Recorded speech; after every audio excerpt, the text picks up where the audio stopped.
We are live, and now I just need to come over here and invite you in. Oh, so you just have to start watching, and then once you start watching, I will invite you in. Yes, and then I'm gonna, yep, click on it. If you guys are out there, good morning. Hopefully you're having a great Friday. Yeah, we're gonna mute ourselves in Zoom. Boop. And we're here, Danielle, good morning. Let's do it. We're adding in, do we do it? Did it work? I think we did it.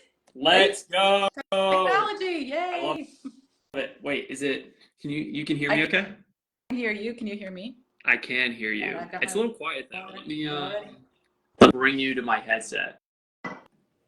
But I want you like blasting in my ears. You know what I'm saying? All right, I know, because I have such wisdom to share. That's right. As always. Hey, you do. As always. And again, once again, I'm like shiny on a Friday. Shiny Friday. Okay, you just froze for a second. Now I can't hear you. Now you're muted.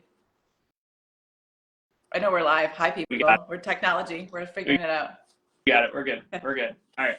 Let me tag everyone in here. What are we talking about today? We're talking about 3 ways to stay motivated. Yay, it's Friday. Let's stay motivated. Woo-hoo. Why is staying motivated important? Why? Well, I think when I always hesitate to use the word motivation, even because I do think that it's kind of this fickle emotion, because we really talk about building habits, right? But I think that there is a positivity to motivation. I mean, it helps us get started. It helps us get back on track. So here are 3 ways, and maybe these even are 3 ways so that we don't fall off track or fall off the wagon, that we can kind of just stay, with our goal in mind. So the first one is to get a physical calendar. So I know we all use our phones for everything, because I'm still old school, because I am, older, but I love like my calendar, but I want everybody to get a physical calendar and to think about their goals and to mark off the days, not in red, like in some fun color, when you do something. So let's say working out is one of your goals. So you want to work out. Sorry, I just noticed that it shows when people are watching, so I can be like, is it Jean? Jean, what's up? Yeah. Or Francis. Oh my God, this is so cool. Now we can actually call people out when they're here and be like, hi. Okay, cool. Let's do it. So get a physical calendar, and let's say your goal is to work out 3 days a week. And so I want you to physically, when you do the workout, I want you to come home or just go over to your calendar, physically mark it off. Yeah. A couple things happen in our brain when we do that. 1, we're like, yay, we did it. But 2, as those things accumulate, you start to see patterns. Yep. And you start to see, oh my goodness, look at how awesome I am because I did these things. Yes. Different than having it in your phone because you have to go look at it. Yeah. Yeah. But, okay. Sorry, I don't want to cut you off. No, go ahead. No, I agree. There was a study actually that I've been talking about all week that confirms this, and it's also like positive feedback, right? You're getting that little dopamine hit, you're getting that little reward. Lynn, good morning. Amber, good morning. Good to see you guys here. Yeah, there was a study that was recently done. You guys probably already heard this if you watched earlier podcasts in the week, but the single most impactful thing if you're trying to start a weight loss journey, a body transformation journey, any new habit is, and you want to make sure you do it, there were 3 cohorts. The first cohort, they said, hey, here's your actions, go do them, right? There was about a 20% stick rate for those people that did it. The second group, they had them watch a motivational video. It was like 20 minutes. They got all inspired. They measured how motivated they were on a scale of 1 to 10 after the video, and they were like 10 fired up. Only 26% of the people did it. And then the last group, all they did, no motivational video, they said, hey, take out your calendar and set the intention for exactly what day, what time you're going to be doing these actions, over 80% action rate. So it's very interesting what happens when we commit and make it, give it like a physical place in our schedule, and to your point, like writing it down so you can see it. Yeah, so it's making the intention and then writing it down after, so that you can see that, and you can, because sometimes we think we only, and this gets to my third one, which I'll get in a second, but we only think about the things that we don't do, so we want to see it. Yay, I did it. Yeah. And there's something happens in our brain. There's no, gamification. There is no secret that all of the things that are happening on Facebook or on social media or things are like that. It checks things off. Trainerize does that. Other apps that you're using check how much water did you drink? Yes. How much, like, did you meet your nutritional goals? I mean, so it actually works. But I think the physical thing of it's hanging someplace in your kitchen or in your bathroom or in your bedroom or someplace where you see it, Yes. that you can celebrate yourself. I agree. I think one of the things that transformed the way I coach, at least from the client perspective, was having something tangible. Because even though, like, yes, going to do your workout and like, oh yeah, I know that I'm going to train legs, so let me just do these movements that, you know, I think should work, versus I know exactly what I'm going to do, how many sets, how many reps, and I'm writing it down. It just makes it feel more real. So it's like the more that you can bring something that is intangible and make it tangible by writing it down or tracking it, right? You cannot master what you do not measure. That is super beneficial as well. And I just want to shout out really quick, Amber, good to see you. Good morning, Michelle, good to see you. Nikki, good morning. And Jackie, good morning. Great to have you guys here. If you're new to the group, welcome. Welcome. And Yeah. You guys Yeah, have and I any think questions? and this kind of goes a little off topic, but the whole thing just made me think, Ryan, when you said about writing, like physically writing things Yes. down. That's why journaling, that's why making lists on a piece of paper. There's something different about writing it down that happens in our brain than even just putting in our phones. Not that I think technology is bad, because we all use it all the time, but to physically write things down just makes a difference. Yes. So that was one. So get a calendar. And Get a calendar, mark it write down it down. before you do it and when you do it. Have you seen I haven't been on TikTok in a while, but when I was on TikTok for a little bit, there's actually this like thing in the TikTok shop for a big ass calendar. I don't know if we need to get that big. I have You it. have it? It's Jesse Itzler.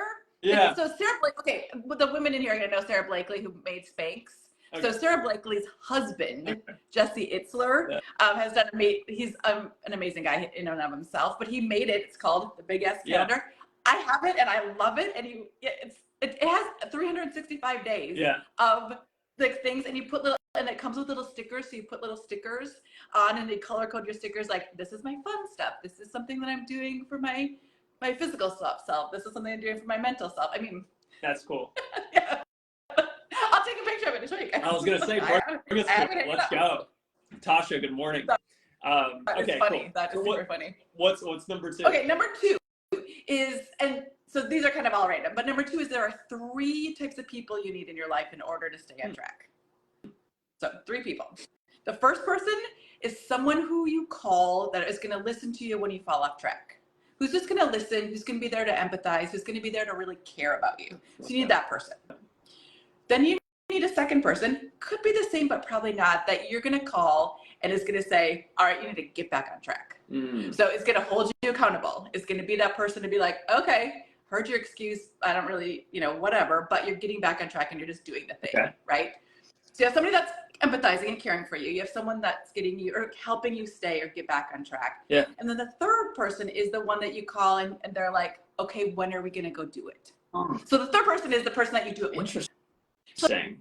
So 3 people, and most likely they're probably different people. Like maybe you call your mom when you're feeling a little bit whatever. I got out. Right, you need the pump up. And then you call your sister, and I'm speaking about me. And then I call my sister when I'm like, okay, you need to get back on track. Yeah. Right. And then I call my best friend when it's like, okay, when should I show up? Right. So 3 different people that will help you with that. That's I've never heard that explained that way. But I really like that, and that does make sense. It's funny. It's like, a coach could be all 3, and probably a good coach is all 3. But like for people that don't have a coach, that is like such good advice. I think like identify your 3, and like even if you have a coach, you can still have 3. Right, you can still have those 3 people as even more reinforcement. That's cool. Yeah, I like that. Because I just call the same people for everything. I just, good news, bad news. I'm like, yeah, this is what's going on. That's actually pretty funny. But interesting. It would work. I would, this transcends the realm of just nutrition and working out. So, other things in your life. But because you can probably think about those people, like the one person that is just going to like just listen and just sit with you and be caring about the fact that whatever.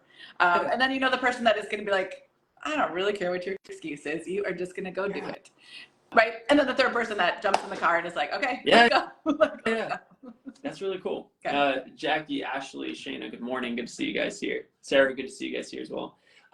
Yeah, that's really cool. All right, so that's something I'm putting in my back pocket. I think that's cool. What's the last one? The last one is, and it kind of ties to the first one, but it's the last one, and it's well, I like all of them, but it's about celebrating. Okay. It's about that we need to spend more time on not the negative pieces of it, but more time on the positive piece. So less time thinking about, oh shoot, I ate that ice cream last night and I really wanted to stay off of, that was my goal, not to have ice cream 5 nights a week, only to have it 1 night a week. Or shoot, life got in the way and I didn't do that workout yesterday. Or, I mean, we spend time thinking about the negative stuff, the things that we didn't do, but we don't spend enough time thinking about the things that we actually did. So we don't spend enough time celebrating. We don't spend enough time with that. And, it's almost like we need to not only spend time with that, but we need to say it out loud to someone. And it's not about bragging. So this is not about ego. This is about how do we create a new narrative in our brain? How do we create new synapses that I am this person that works out? It's like you talk about, we need to have evidence. Yeah. So we all have the evidence already. We're just not acknowledging the evidence. Yeah. Right? Interesting. So we need to say, yes, I did this. And you need to call someone and tell someone, or you need to mark it off on your calendar. But even more than just marking off your calendar, you need to sit with that for a little bit and be like, look, I worked out 3 days this week. That is awesome. Yeah. Or I met my nutritional goals yesterday. That's awesome. Yeah. So we just need to spend more time with the positives. Yes. I think that's positive. I think that goes back to that idea or that saying that I probably say way too much, where focus goes, energy flows, results soon follow. And the human brain has just evolved to be negative. And the reason for that is it keeps you alive. Think about it, right? The person who walks out into a field, 100,000 years ago or 1,000,000 years ago, when there was we'll say lions, and it's like, I have no cares in the world. They got eaten. They got eaten, baby. Yeah. That's not good. They did not survive. Their genes did not pass on. Yeah. The paranoid have survived. Me, you, all of us, our ancestors were probably a little paranoid, and that has come down in our genes. Why? Because it's led to survival.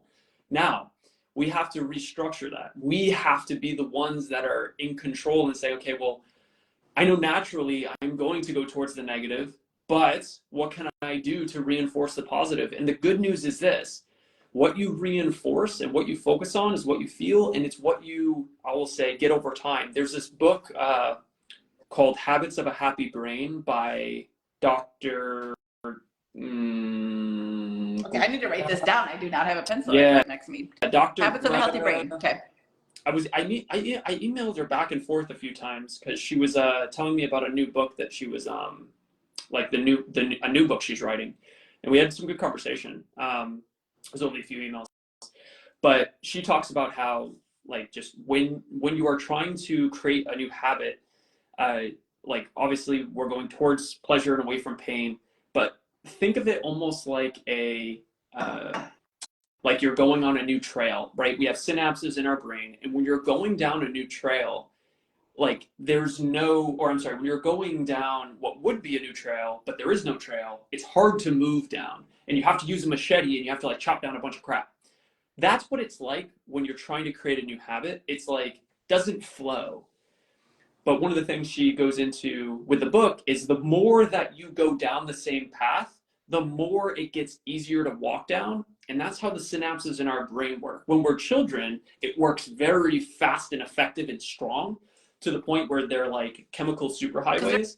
There isn't a lot of overgrowth there, right? Yeah, it's easier to make the trails and there's less overgrowth.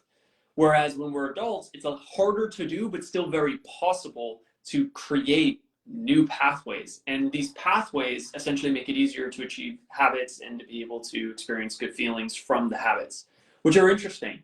Habits of a Happy Brain. She has a couple videos on YouTube too that are really easy to understand, and I highly recommend. Maybe I can post some of them. I can maybe look up some if you want to talk habits are for a building second. brain. No, and I Stephanie, Sarah, good morning. that. And sometimes I feel like I get a little into like the woo-woo, which I 100% am. Yes. But in terms of positive self-talk, in terms of those things, but language matters. Like words matter, Yes. and not only words that we're saying out loud to other people, but words that we're saying internally to ourselves matter. So, and like Ryan said too, it's about creating that evidence. And so we need to say out loud or in our brains to ourselves, I did this thing. That is awesome. Right. And if you keep saying that, I did this thing, that is awesome, this continues then to, it's just a cycle, right? So you might as well, you're going to be in a cycle anyway. Like you're going to be in a cycle anyway. You might as well be in the positive one. Yeah. Right. So you might as well just choose the positive cycle that continues to move you forward rather than, because we're never stagnant. No. We're never just sitting. We're moving all the time. So it's either backwards or forwards, and you might as well, try to move forwards. And the most powerful thing, I think, to belief to adopt, like we're all familiar with the vicious cycle where like, okay, it starts, it's not that bad, and then it gets worse and worse, and now it's like so much momentum downward, it's hard to stop. Same thing's also true though in the opposite direction. We call it a virtuous cycle, where it's like when you're starting, it kind of goes in the same line, and I found the videos, the same line of rewiring our brain towards these new actions. It's hard to do at first, right? It's uncomfortable. You're going through the overgrowth, you're cutting it down, but over time you build so much momentum. I kid when I say this, but it's also very, I'd say true. It takes more effort for me to not work out in the morning when I first wake up versus do it. Why? Because that's the majority of the time. On Sundays when I'm not exercising, I get up and I'm like lost. What do I do? I'm like, oh my God, I gotta like, I'm like confused because I don't work on Sundays either. And I'm like, oh my gosh. I know. I'm like rest day, rest days are hard. But I have to convince myself not to exercise. Because I'm like, no, I have to like, just like somebody in the beginning is convincing themselves to exercise, I'm doing the opposite. So, and I know that might be seeming so far away from where you are now, but I can promise you that I'm not special. Nobody is. Everyone has the same amount of potential, and my brain's not more special than yours or vice versa. You can make these same things happen for yourself.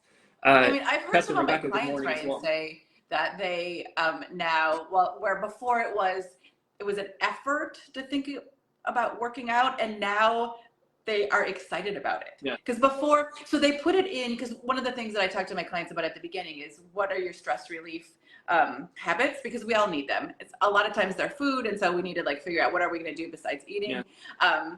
And a lot of times exercise isn't necessarily put into that stress relief category when we first start. Yeah. But a couple months later, I've had a couple clients in the last week say to me, you know what? Like I now work out not because it's a chore, but because that is actually relieving stress. Yes. I'm like, yes. That's so, like again, a new way of coping. Those positive thoughts. Yeah. That is like exercise. It is funny, actually. I haven't thought about that in a long time. The idea that habits can morph over time for how we perceive them. Like exercise is a chore, but over time actually becomes a better coping mechanism. That's really interesting. I found the video too. I'm going to post it in the comments below. And did you find her name? Yeah. It's Dr. Loretta Bruning. Okay. I just posted the first video. It's one of 7. Very informative, very good. They're 5-minute videos, and she uses instruments to not like musical instruments, but like cups and water to explain it. It's very, very good. I highly recommend. Don't watch it now. Watch it after we're done. No, I'm just kidding. No, you can leave here if you want. You can check it out. But it is really beneficial. I think in total it's like probably 35 minutes, but it really gives a foundational understanding for what the chemicals are in your brain, how we can build new chemical pathways and reinforce them so that good habits are easier. And that's what we're trying to do, right? Caitlin, good morning. Amanda, good morning. Amanda, we're actually talking about something important today. Yesterday, we were troubleshooting the podcast. So I'm like, there's nothing to be seen here. We're just figuring this out because now we're using mobile to do it. Patricia, good morning as well. But guys, does this resonate at all? Is this beneficial? How are you perceiving this? Is there anything that's stuck out for you so far as you're listening? Or just roast me in the comments. Let me know that my hair looks whack. I mean, whatever it takes. As long any participation is good participation. Rebecca, good morning. Good to see you as well. Any other thoughts with that last one?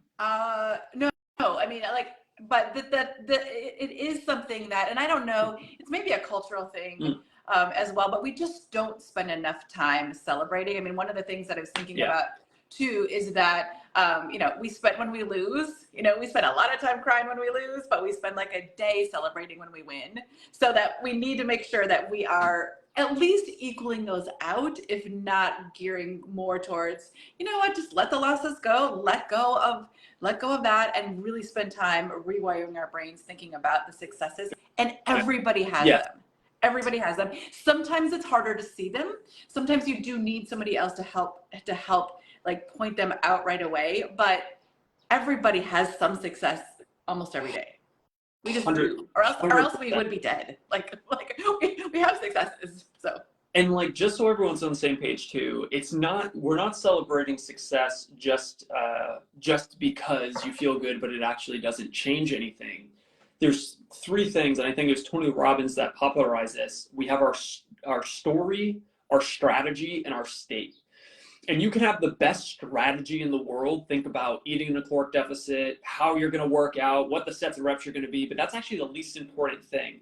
And then you have your story. Your story is your beliefs, what you tell yourself, right? The big picture of what you believe you can and can't do, and your model of the world is just the accumulation of all your beliefs.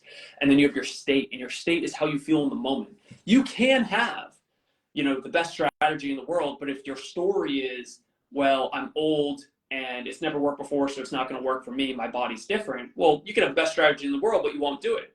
Or at the same time, you can have the best strategy in the world, the best coach ever. You can also believe it's possible and have a good set of beliefs that allow you to take action, but in the moment you feel like garbage because you're focused on, well, I did everything that I thought I was supposed to do and nothing happened. And your state is lousy, and with a lousy state, guess what? You don't take any action. So you have to prioritize and manage these three areas, right? So like, your strategy, but that's the least important. Your story, big picture. This is why, like, if you haven't done a one-on-one RM body transformation planning session with us and you're interested in one-on-one coaching, this is why we dive into your beliefs. And it might seem so weird as we're like, cool, like, have you thought about why you think that about yourself or this or that? And it's like, because when you question these beliefs, you remove a lot of resistance and headwinds from moving forward with your journey, with or without a coach. And then state. So when we're talking about celebrating victories allows you to shift your focus from both what is true, the fact that you didn't lose weight, which would be maybe a negative and make you feel disempowered, to yes, but look at all this good stuff that happened, to Rachel's point, where it's like, oh, hey, I didn't lose weight this week, but my clothes actually are fitting better. Or let's say your clothes aren't fitting better. Hey, I've slept better and I'm more aware and cognizant at work. I've also noticed that I'm less snappy with my husband or with my kids. And, it's funny, like normally when I get home and my kids start talking about their day, I'm clocking out. But I noticed that when I thought about it yesterday, my daughter came home and started talking and I was present. Victories, right? And when you start to stack the victories and focus on that, you're more motivated to take the next action. So that's why on every single call, we call them the ultimate alignment strategy calls that we do, whether weekly, bi-weekly, or monthly with our clients. Look, whether you're a coach of ours or a client of ours or not, do this with yourself and take inventory. Because when you do that forced inventory, not only on maybe some of the bad, but the good, you're going to be more motivated to take the next action. So anyway, that's my ramble. Good morning, Jordan. Good morning, Jillian. Good morning, Megan. And one thing, and this is maybe kind of what you're saying, but even in a little different way too, is also when we talk about victories, it isn't necessarily about the goal. It isn't about that result victory. It's about the action victory. 1,000%. So I want to make sure that I want to make sure that clients or people understand too that we're not always most of the time we're not in control of the result. Yes. We're in control of the action. Yes. So we need to celebrate those actions. We can celebrate results too. Yes. But bodies are funny and fascinating and interesting and frustrating sometimes. So we don't always see the actual result, but we get to have agency over the action. 1,000%. 100%. Great point. Alicia, good morning. Aubrey, good morning. Yeah, and I think this is why too, when you're taking that inventory, one of the most powerful things you can do is zoom out. You guys probably remember in science class when we would look through the microscope. Can you guys hear the vacuum? Good. All right.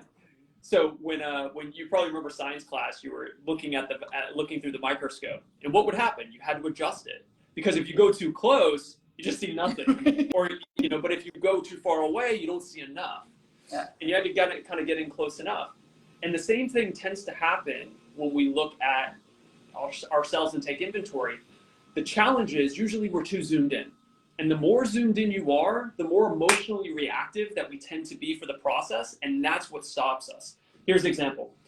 Let's say you're looking at the actions you did, let's go super zoomed in, today. You had a great breakfast morning, you worked out, and now you weighed yourself at night and you didn't lose weight. Rationally, we all know that's kind of like crazy, but that's very zoomed in. Now, we could go slightly more zoomed out and look at the week and say, well, I had a great week. I slept really well. I ate the right calories. I worked out. Why didn't I lose weight? But again, it's the same thing. Now, don't get me wrong. I'm not saying to be insane. Insanity can be defined as doing the same thing and expecting a different result. But if we do the actions enough and consistently and in a caloric deficit, if you zoom out enough, you will get there. And I can promise you that when you look too zoomed into, if you are tracking your weight daily or weekly, you're going to see this. And the problem with that is the emotional connection we put to it. Because if we feel emotionally reactive about these ups and downs, yeah, that's what stops us. But if we can just zoom out far enough and we can go, well, let's look at them as 1 month graphs, and you see your weight, and your weight does this, clunk, clunk, clunk, and it's always moving down. And so which one's going to empower you more? Looking at it far away where it's more consistent, or looking at it really up close? This is why people have financial advisors, right? Because the person, like, I remember when I was a kid, I was like, I'm going to be a financial advisor because they do nothing and they make money, because they take like 1% of all your money every single year. And I'm like, that's the easiest job in the world. But when you think about it, why are they doing it? They're doing it because as humans, whether about money or anything, tracking anything, we get so zoomed in, and like we're looking at, in the financial advisor case, our 401k every day, we're going, oh no, I've lost $20,000 today. Oh, I've made 10,000. And that's the same erratic behavior that makes it hard to lose weight. So by giving it to a financial advisor, they can't touch it, and they essentially just tell them every 3 months what happened. And that, taking that zoomed out approach generally helps with finances, but also with, or yeah, and I would investing say, also.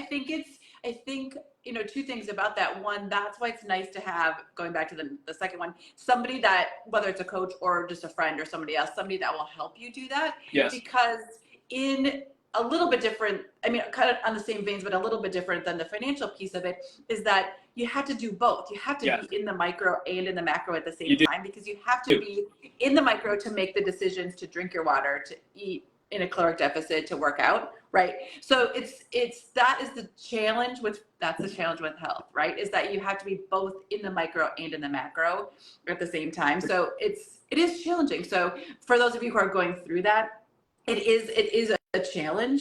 And certainly you can do that by yourself. I'm not saying that everybody needs a coach, but to have someone else that will maybe help you kind of pull yourself back and look at the bigger trends.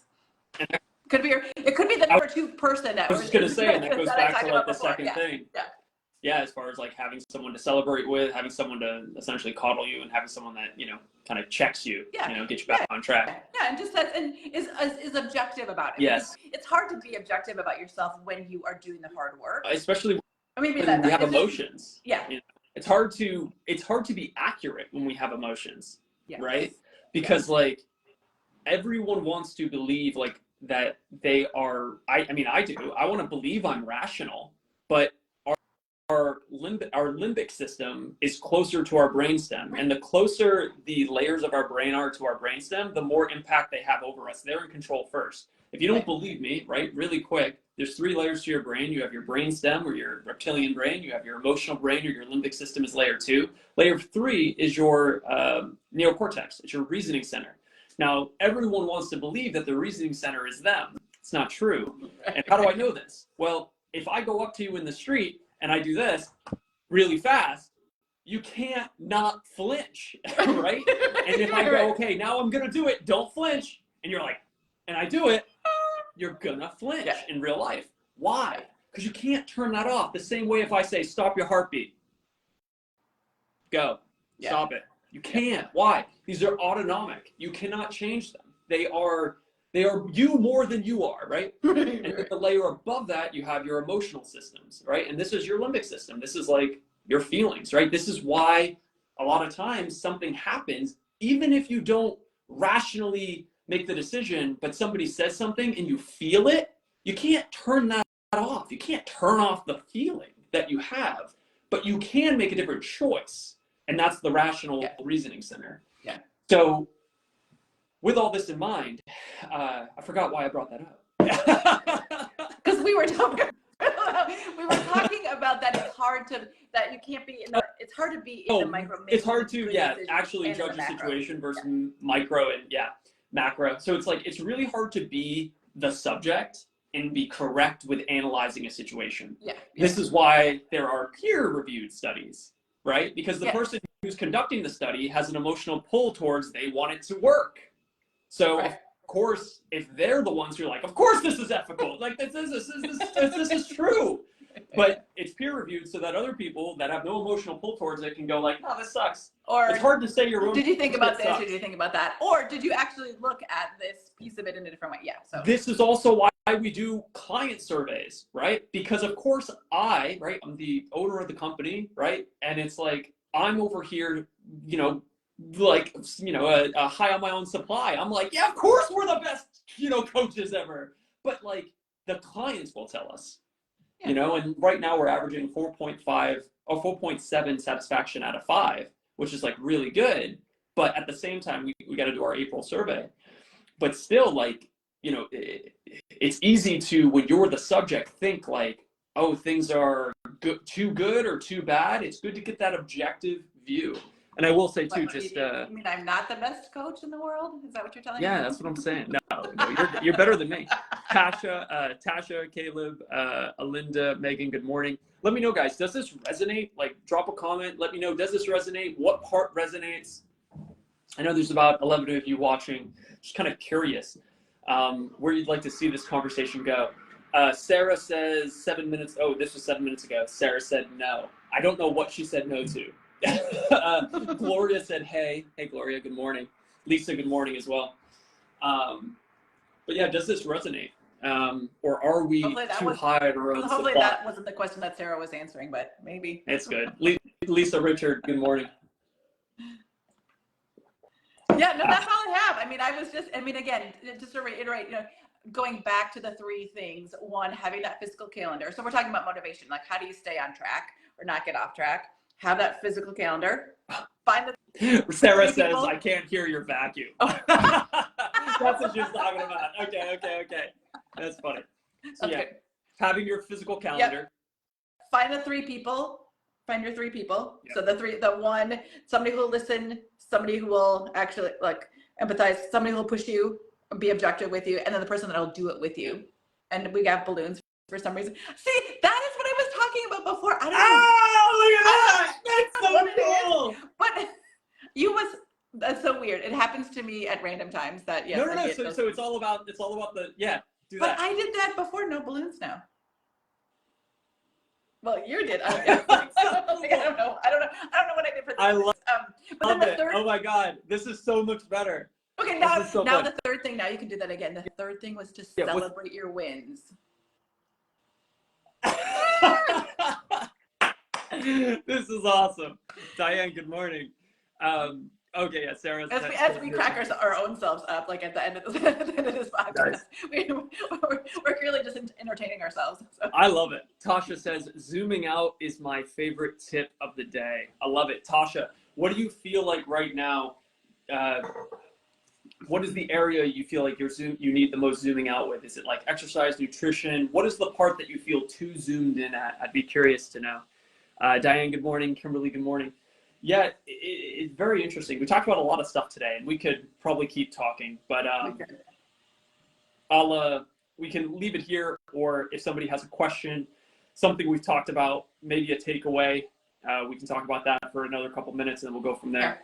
Tasha said, tracking the stats daily. Yes, it's very, like, so every philosophy, I think, can be put on a spectrum where it's not like, oh, what is the philosophy that is going to work? It's everything's a dichotomy. For example, like a dichotomy is, and we all probably already know this, but just so I feel good moving forward, a dichotomy is two opposing truths or two opposing beliefs that are both true. So this would be like, you cannot master what you do not measure. Therefore, track your stats every day, right? Track your weight, track everything every day. Be aware of it, because when you're aware, you can make a better decision. On the other side, zoom out, because if you're too zoomed in, you will be too emotionally reactive, and you won't continue because you won't adhere to what you're doing. They're both true. You just have to figure out where you're falling and where you need to go. Do you need to go more towards tracking because, 3 weeks goes by and you're like, oh shit, like, I haven't been doing anything. And it's like, well, why aren't you doing anything? Well, I forgot. And it's like, well, you're forgetting because it's not lined up enough. It's not focused enough for you. Where on the other side, if you're too zoomed in, as Tasha was just saying, then it's like, well, we need to zoom out. So something like this is where these calls aren't to like promote coaching. No, but I think one of the ways to say that then is that you need just to be aware of who you are and what you need. So, and then you just need to find that person in your life. I mean, it could be us. It could be a coach, you need to find the person in your life that will, but you need to know who you are first. Yeah. Like, are you the person that zooms out or zooms in? Or just take inventory with yourself often. Like, I'll tell you what, one of the least inexpensive ways to zoom out, notepad. And I have 3 notepads, just like I have 3 construction headphones. You might say, why don't you just have 1 notepad? Again, I want to set my environment up for success, where I want to make it so easy to do these habits, right? So I have a journal sitting on my, I'd move it, but sitting on my couch in my office. I have one right beside my bed. I have one right in the basement where sometimes I'll like just sit down there. So it's like so easy for me if I want to start journaling my thoughts. And I don't use my phone because I don't carry my phone on me anymore. Why? Because I had a habit, which I think a lot of us get into, whenever we feel uncomfortable, we grab our phones, right? Because it's a distraction. I didn't want that in my life anymore. So I now keep my phone in my office. Like, I don't carry my phone with me anywhere. Like, even when I leave the house, I'm like, hey, baby, got your phone? Because she doesn't use it in that way. But I guess, grew up as an iPad kid or something. I don't know. So this is powerful. This is powerful too. I keep 3 of these around my house. Why? Because I want to make meditating easy, and I get distracted super easy. If I'm sitting down and I hear the vacuum going, or I hear like little click clacks or I hear birds outside, I am instantly distracted and starting to think about other things. But if I have these, I am more zen. So little things to think about. Nicole, good morning. Susan, good morning. Jennifer, good morning. Sarah says, having those 3 people, I love this. Anything else that you guys feel like you got as a takeaway for today? Anything else that, any questions, comments? Could be anything as we finish out. We're about to hit 10,000 RNs in this group. Yay. Hype! We are sitting at 9,932. I want to like do balloons or something. Like I'll work for you. Got it. All right. Shannon, good morning. Cole, good morning. All right. Let's finish it here because we'll still chat for a couple minutes before your next call. Hopefully this was beneficial, guys. If, as always, if you're interested in one-on-one coaching, either with Coach Rachel or any of our coaches on the team, I'll drop a link somewhere. You can schedule a call with one of our coaches to see if it's a good fit for you. At the very least, you'll leave that call feeling inspired, motivated, and knowing your next actions, which are good. Enjoy the day, guys. We love you, and best is yet to come. Peace.